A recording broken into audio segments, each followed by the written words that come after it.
하나의 기쁨으로 천 개의 아픔을 이겨내고 계속해서 읽겠습니다.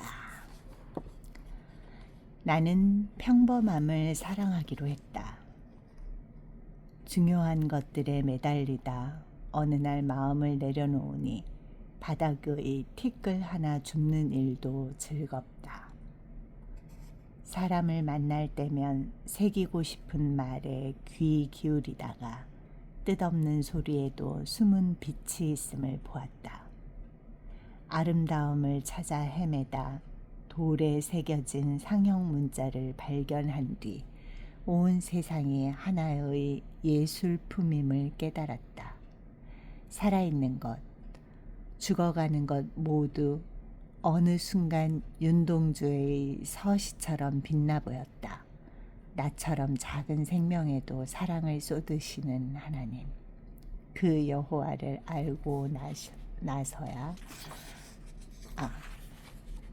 그 여호와를 알고 나서야.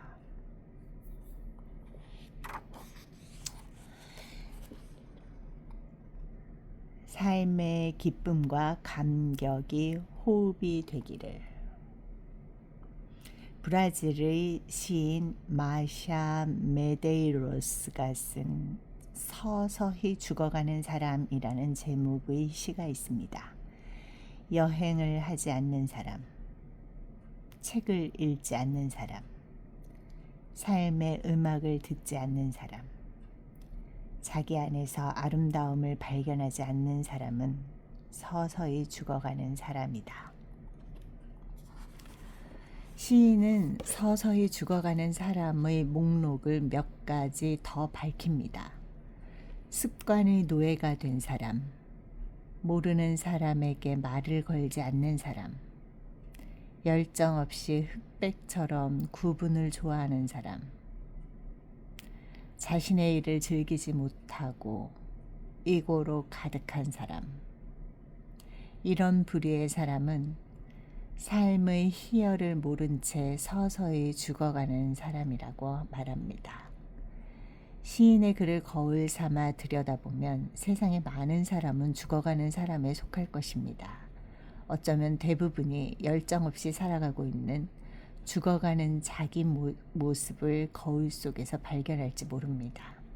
새벽을 뚫고 힘차게 솟아오르는 태양을 보면서도 가슴에 젖어드는 감동을 느끼지 못하고 있다면 심장이 뛰고 있어도 영혼이 메말라가는 사람일 수 있습니다. 새날을 꿈꾸지만 곁에 있는 오늘의 소중함을 모르는 사람은 인생의 참된 가치를 상실한 사람일 수 있습니다. 나와 다른 생각을 가진 사람을 만날 때 그가 틀렸다고 단정짓고 자신을 고집하고 있다면 생각이 죽은 사람일 것입니다. 노력하지 않았는데 얻은 과분한 행운을 오로지 자기 것으로 여기고 있다면 정직한 땀의 가치를 망각한 죽은 양심의 사람일 것입니다. 길을 걷다가 들려오는 음악 소리 혹은 어디선가 들려오는 아이의 울음소리에 걸음을 멈추고 돌아볼 수 있어야 합니다. 그게 안 되고 있다면 혈관을 흐르는 뜨거운 피 속에 감성이라는 세포가 사라진 것이 아닌지 돌아보아야 합니다. 서서히 죽어가는 사람이란 심장 박동수가 줄어드는 사람이 아닙니다. 하나님이 창조하신 세상을 바라볼 때 경이로움을 상실한 사람, 하나님의 최고 걸작품인 사람을 볼 때 존귀한 태도를 놓쳐버린 사람입니다. 하늘을 버리고 세상에 오신 예수님이 하신 일은 단지 우리 영혼을 살리는 것에서 그치지 않습니다. 하나님이 없는 세상에서 우리가 발견하는 것은 최상의 삶을 살아낸다 해도 마침내 허무와 죽음 앞에 굴복하는 삶의 유한성입니다. 가을 들녘에 맺힌 이슬처럼 잠시 존재하다가 사라질 우리 인생 위에 예수님은 놀라운 일을 하셨습니다. 살아 호흡하는 모든 순간이 얼마나 소중한지, 땅 위에 발을 딛고 서 있는 매일이 얼마나 특별한 것인지 가르쳐 주셨습니다. 하나님을 경외하며 살아가는 사람에게 삶이란 죽음을 향해 나아가는 운명이 아니라 사명을 향한 소망의 순례길이기 때문입니다. 부디 우리 영혼의 주님으로 인하여 부르는 삶의 노래가 그치지 않기를 바랍니다. 고통과 아픔으로 얼룩진 삶이라 해도 주님으로 인하여 외치는 삶의 기쁨과 감격이 우리의 호흡이 되기를 바랍니다. 부디 그렇게 살아있는 삶을 살다가 주님 앞에 서기를 바랍니다. 말씀 속 모든 단어를 생전 처음 보듯이 한다면 소설가 어니스트 해밍웨이를 아십니까? 스페인 내전을 다룬 누구를 위하여 종은 울리나 1차 세계대전을 통해 영감을 얻었다는 무기여 잘 있거라. 퓰리처상과 노벨문학상을 받은 노인과 바다 같은 소설로 우리에게 잘 알려져 있습니다. 그런 그가 4번째 부인이던 메리 웰스에게 쓴 편지에 이런 문장이 나옵니다. 평생 나는 모든 단어를 생전 처음 보듯이 살아왔다오. 시대와 세대를 거슬러 많은 사람의 칭송을 한 몸에 받은 그가 보여준 언어에 대한 자세는 우리에게 경외감까지 들게 합니다. 눈앞에 다가오는 모든 단어를 마치 호흡처럼 소중하게 여긴다면 그에게 단어란 언어 전달의 문자가 아니라 삶 전체를 그려내는 생명처럼 여겨졌을 것입니다. 이런 사람에게 글이란 문자의 조합이 아니라 숨결이 스며있는 삶의 연장입니다. 1954년 노벨 문학상을 받았을 때 그는 수상 소감에서 나의 삶은 글쓰기가 되고 나의 글은 영혼이 됩니다 라고 밝혔습니다. 자라투스라는 이렇게 말했다. 에서 니체가 한 말이 떠오릅니다. 나는 모든 글 가운데서 피로 쓴 것만을 사랑한다. 피로 써라. 해밍웨이도 니체도 기독교 신앙의 눈으로 보면 전혀 다른 세계의 삶을 살았지만 그들의 말은 우리 일상의 언어를 돌아보게 만들고 깊이 생각할수록 우리의 심장을 찌를 듯이 다가옵니다. 글을 읽든 말을 하든 생전 처음에 대하는 기분으로 한다면 우리 삶에는 소중한 변화들이 시작될 것입니다. 단어 하나하나가 우리에게 말을 걸어오는 것을 느낄 것입니다. 사람에게 들려주는 말 한마디가 나의 인생을 보여주는 거울처럼 여겨질 것입니다. 존재하는 모든 단어를 아름답게 바라보는 사람에게 단어는 그의 입에 향기로운 말을 선물해 줄 것입니다. 루트비히 비트겐슈타인이 내 언어의 한계는 내 세계의 한계를 의미한다 라고 말한 것도 마찬가지입니다. 언어의 소중함과 그 위대함을 제대로 인식할 때 우리가 읽는 글과 쓰는 말에 조금 더 마음을 싣게 될 것입니다. 매일 말하며 살아가는 우리에게 말을 고치기 전에 마음을 새롭게 해야 한다는 가르침을 줍니다. 정말 모든 단어를 생전 처음 보듯이 읽어야 할 책이 있습니다.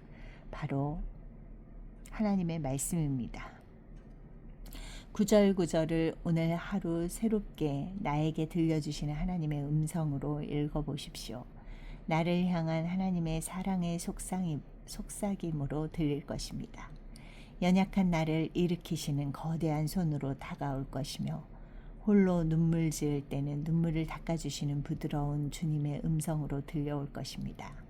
태초에 하나님이 천지를 창조하시니라. 창세기 1장 1절은 말씀 앞에 무릎 꿇고 주님을 찬양하게 될 것이며 하나님이 세상을 이처럼 사랑하사 독생자를 주셨으니 요한복음 3장 16절 라는 말씀 앞에 감당할 수 없는 고마움으로 감격할 것입니다. 모든 언어를 처음 보는 자세로 삶을 대한다면 우리 삶에 존재하는 모든 것에서 하늘의 음률을 들려주는 교향곡을 발견할 것입니다. 아름다운 삶은 아름다운 눈을 가진 사람에게만 주어지는 하늘의 선물입니다. 삶이 지나간 자리에 기억되는 이름. 미국 켄터키에서 박사과정으로 유학할 때 인디애나폴리스의 한인교회에서 영어권 성도들을 위한 목사로 섬겼습니다. 아쉽게도 짧은 유학 생활을 마치고 한국으로 들어갈 때 교회에서 액자 하나를 선물로 받았습니다. 제가 섬겼던 영어권 성도들의 단체 사진과 이름들이 적힌 액자였습니다. 오랜만에 사무실 한편에 있던 먼지 자욱한 그 액자를 집에 들고 돌아와 밤이 깊도록 사진 속 성도들과 이름을 보면서 지나간 추억을 떠올려 보았습니다. 한 사람 한 사람 깊이 새겨진 사연으로 감사의 기쁨과 아픔의 눈물을 흘리면서 새벽을 맞았습니다. 그냥 사진과 이름이 아니라 제 젊은 날 모든 것을 쏟아 사랑하고 섬긴 학생들과 성도들의 삶이 그 속에 담겨 있었기 때문입니다. 피터라는 이름의 집사님이 있었습니다. 저는 주말 사역을 했기 때문에 2시간 30분이 걸리는 거리를 오고 가면서 토요일이면 피터 집사님 댁에서 자주 머물곤 했습니다. 그분은 영어 회중의 부장 집사님으로 섬기셨는데 늘 저에게 하신 말씀이 있습니다. 목사님 말씀만 하십시오. 제가 알아서 다 하겠습니다. 주말에만 교회를 섬겼기 때문에 충분한 시간을 들여 성도들을 돌아보지 못해 늘 미안했지만 언제나 환히 웃는 모습으로 저를 격려해 주셨던 집사님의 사랑과 격려로 늘 힘을 얻곤 했습니다. 20년의 세월이 흐른 후에 집사님과 저는 미국 수도 워싱턴에서 다시 성도와 목사로 만났습니다. 집사님의 새 아이가 결혼할 때는 기쁜 마음으로 주례를 섬겼습니다. 어릴 때부터 참으로 착하게 자랐던 아이들이 결혼하여 가정을 꾸리다니 감회가 새로웠습니다. 그토록 긴 날들이 흘렀지만 집사님의 헌신과 사랑을 생각할 때면 잔잔한 고마움이 흐릅니다. 사진 속에는 한 여학생의 얼굴도 보였습니다. 참으로 아픔이 많았던 아이였습니다. 당시 고등학교 2학년이었던 자매는 학교에서도 교회에서도 친구 없이 홀로 지냈습니다. 삶의 무게를 견디지 못하고 자해하여 병원에 실려가기도 했습니다. 저는 주일 아침마다 여학생의 집으로 전화해서 예배 때 만나기로 약속을 하고 예배를 나오지 못하면 돌아가는 길에 그의 집에 들러 신방을 하곤 했습니다.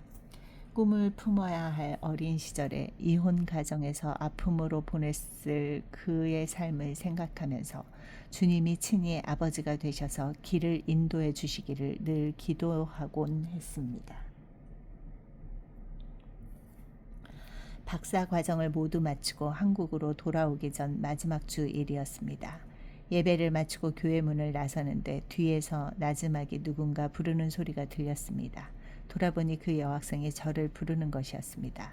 평소 한마디도 하지 않던 아이. 그가 제 눈을 보며 말했습니다. Hi, Pastor Liu. Thank you. I'll miss you. 목사님 고마웠어요. 보고 싶을 거예요. 눈물이 그의 두 볼을 타고 흘렀습니다. 저는 다가가서 그 아이를 꼭 안고 말했습니다. 하나님이 너를 참으로 사랑하신단다. 너는 너무나 소중하단다. 사랑한다. 저도 흐르는 눈물을 감추기 위해 속히 돌아서야만 했습니다. 언젠가 삶을 다하는 날 우리가 지나간 자리에 기억되고 싶은 이름이 있을 것입니다. 주님 앞에 서는 날 주님이 기억해 주시기를 바라는 이름이 있을 것입니다.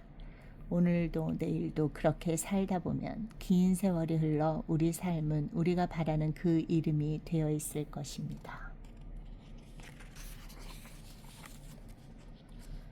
대나무 숲에 바람이 일고 내 어릴 적 초가지붕 아래 살며 겨울이면 땔감을 위해 산에 올랐다. 나보다 몇 배 큰 리어카를 혼자 끌고 멀고 비탈진 산길을 올랐다. 땔감으로 밥도 짓고 군부를 지피던 시절. 마른 나무 찾기 어려울 때면 푸른 잎 무성한 나무를 베어 조심스레 산길을 내려오다 산을 지키는 아저씨에게 붙잡히기도 했다. 초등학교 5학년이라 하자. 놀라면서도 임무에 충실하던 그 아저씨, 리어카 한쪽 타이어 바람을 빼고 빵꾸 안 낸 걸 다행으로 알아. 근엄한 표정으로 말하곤 나무는 그냥 가져가라 했다. 눈물을 훔치며 대문도 없는 집에 돌아서면 굴뚝에서 나지막이 연기가 피어오르고 부엌에서 뛰어나온 어머니 괜찮다 하며 내 눈물을 닦아주시곤 너희들 고생만 시킨다며 등을 돌려 부엌에 서서 눈물을 훔치셨다. 어둠이 내리면 호롱불 켜고 몇 권 안 되는 책을 닳도록 읽으며 바다를 건너 미지의 세계를 다니고 먼 나라 거리를 거니는 꿈을 꾸었다. 한여름 장마철 하루 종일 내리는 빗줄기, 마당에 떨어진 빗방울이 왕관처럼 피어오르면 왕관 하나에 소망 하나를 담아 하늘에 세어보곤 했다. 골목을 휘감는 바람소리 거세질 때면 대나무 숲 서거김에 귀 기울이며 문풍지 구멍으로 스며드는 찬바람 속에서 새벽이 올 때까지 글을 쓰곤 했다. 오늘 고향 하늘은 여전히 높고 뒷동산은 푸른데 대나무 숲 바람 소리 들리지 않고 처마 굴뚝 연기 보이지 않는다. 어릴 적 거닐던 강둑에 앉아 오랜 세월 넘어 하늘 가득 수놓던 별들을 그려본다. 그리고 먼 하늘에 계신 어머니, 나의 어머니. 들녘에 스치는 바람 속에 익숙한 흙냄새가 묻어오고 멀리서 개울물 흐르는 소리 은빛처럼 번져온다.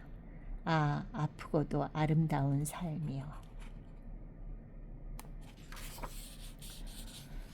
고향집 뜰 앞에서. 고향을 떠난 후 오랜 세월 지나 경상도 울산 북구에 자리한 고향집을 찾아갔습니다. 사방에 아파트가 들어서서 어느 곳이 고향집인지 찾기가 어려워 먼저 마을 뒤에 누워있는 태백산 자락으로 올랐습니다. 어린 시절 그 마을은 산 밑에 위치해 있어 참 살기 불편한 곳이었는데 지금은 산자락에 아름다운 배경을 두고 하늘을 찌를 듯한 아파트가 바다를 이루고 있었습니다. 마을 옆을 흐르던 작은 강줄기를 따라 40년도 훨씬 전에 섬기던 고향 교회를 먼저 찾았습니다.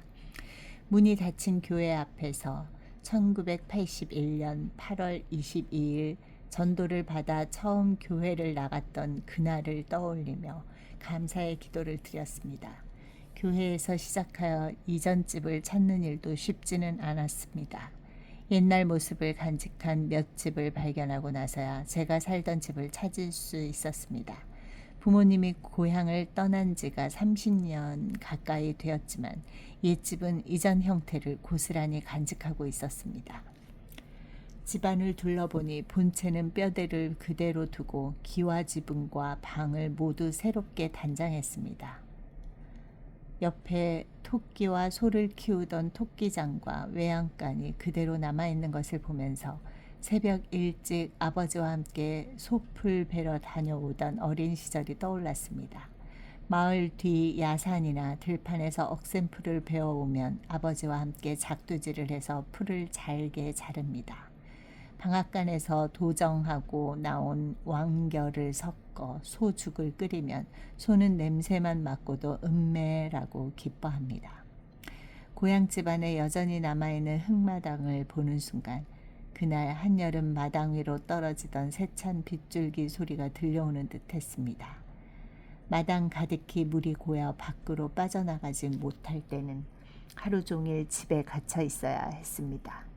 그런 날이면 을의 아버지는 일제강점기 이야기, 6.25 전쟁에 참전했다가 먼저 돌아가신 마을 친구 이야기를 시작하셨습니다. 그러면 저는 아버지 말씀을 듣는 둥 마는 둥 마당에 빗줄기가 떨어지면서 만들어내던 왕관을 하나씩 세어보곤 했습니다. 고향집의 뒷벽은 벽돌로 되었고 한 길로 난 벽은 흙으로 되었고 앞쪽은 돌로 된 벽이었습니다. 옆집과는 대나무 숲이 담을 이루었는데 저녁이 되고 바람이 불면 대나무 서걱거리는 소리가 들려오는 듯했습니다. 마침 어르신이 한 분 지나가기에 혹시 이 지역 분이신지 물었더니 그렇다는 말씀에 제가 이 집에 살았습니다 하고 인사를 드렸습니다. 너무나 반갑게 자네가 그 집 아들이냐 하셨습니다. 대숲을 사이에 둔 옆집은 이제 허물어지고 이전 어른은 돌아가시고 그 아들은 집을 판 보상으로 다른 곳에 아파트도 한 채 사고 땅도 제법 매입해서 고물상을 한다는 말을 전해주셨습니다.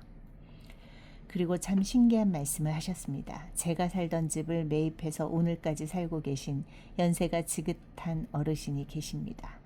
이제 땅이 개발되어 좋은 값으로 팔고 편안한 곳으로 이사를 가면 될 텐데 집을 팔지 않고 계시다는 말씀이었습니다. 이유인즉 이 집 터가 좋아서 여기 살던 아들들이 모두 잘 되었다면서 혹여 당신 자손들에게도 좋은 일이 일어나기를 기대한다는 것이었습니다. 웃고 지나갈 일이라 생각했지만 한편으로는 그 가난한 고향 사람들 가운데 그렇게라도 생각해주는 사람들이 있다니 참 고마웠습니다. 고향길 걸으며 지나온 날들 하나씩 돌아보니 웬델 베리가 쓴 시구가 떠오릅니다. 나에게 주어진 행운을 생각하면 나는 충분히 행복해하지 않았다. 너무 많은 소음에 귀 기울였다. 경이로움에 무관심했다. 옛 시절을 고스란히 간직한 하늘과 푸른 산을 둘러보면서 이전에 부르던 노래도 흥얼거려 보고 학창시절 암기했던 시들도 읊조려 보았습니다. 저녁이 되자 하늘 가득 별들이 내리기 시작했습니다. 옛날처럼 강물이 흐르듯 은하수가 보이지는 않지만 고향의 별자리는 시간이 지나고도 그 자리를 지키고 있었습니다. 하나님이 하늘에 계시고 아름다운 추억을 간직한 사람에게는 아픔도 많지만 세상은 찬란하고 한없이 경이롭습니다. 내가 나흘 만에 다시 살아난다면, 내가 만일 나사로가 되어 죽었다가 나흘 만에 다시 살아난다면 심장이 뛰고 있는 걸 자주 확인하리라. 그 심장의 피가 손가락 마디마다 흐른다는 사실이 얼마나 감탄할 만한 기적인지 알려주리라. 눈앞에 존재하는 모든 것에 의미를 부여하리라.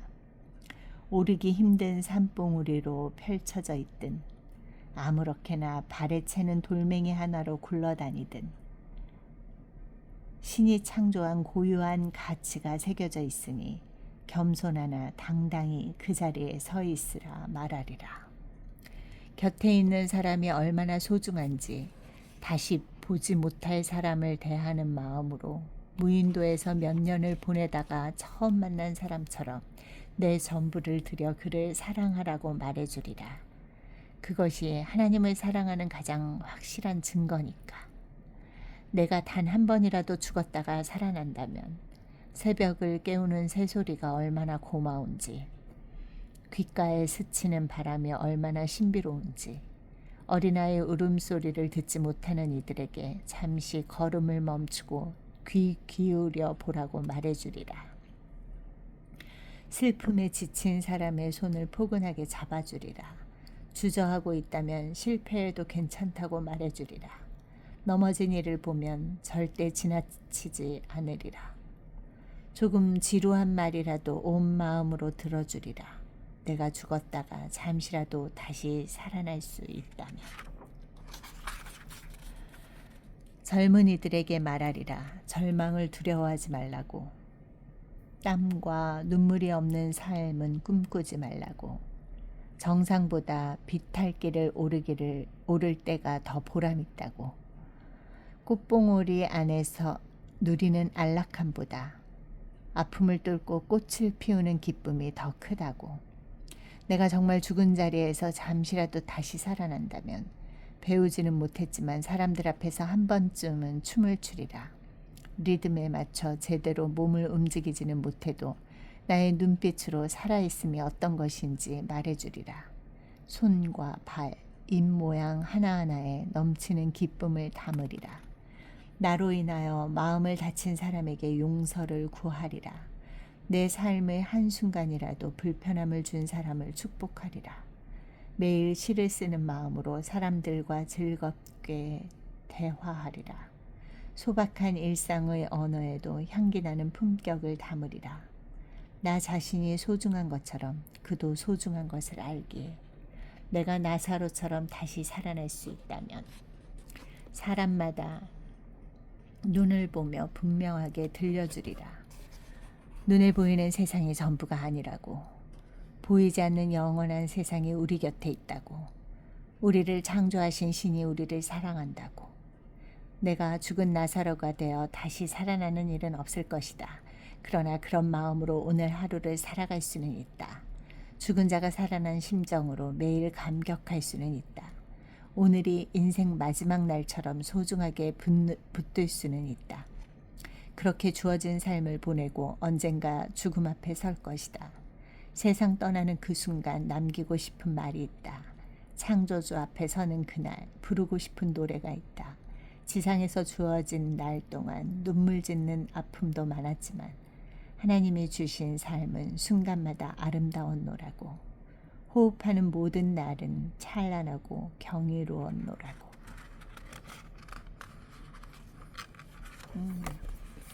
이렇게 다 읽었네요. 마지막 표지까지 읽을까요? 진정한 기쁨이란 아픔 속에서도 변하지 않는 만족과 즐거움을 누리는 것입니다.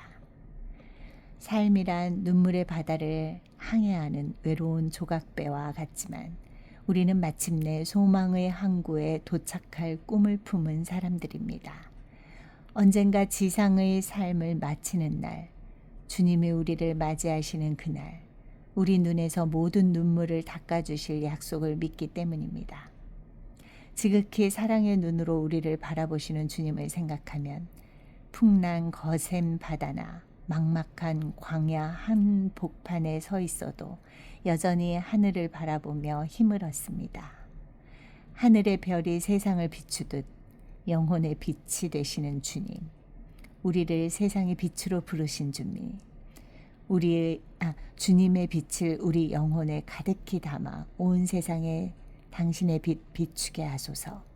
세상의 화려한 것을 다 걷어내고 주님의 피로 깨끗하게 씻은 영혼 위에 하늘의 빛으로 우리를 맑게 하여 주소서. 본문 중에서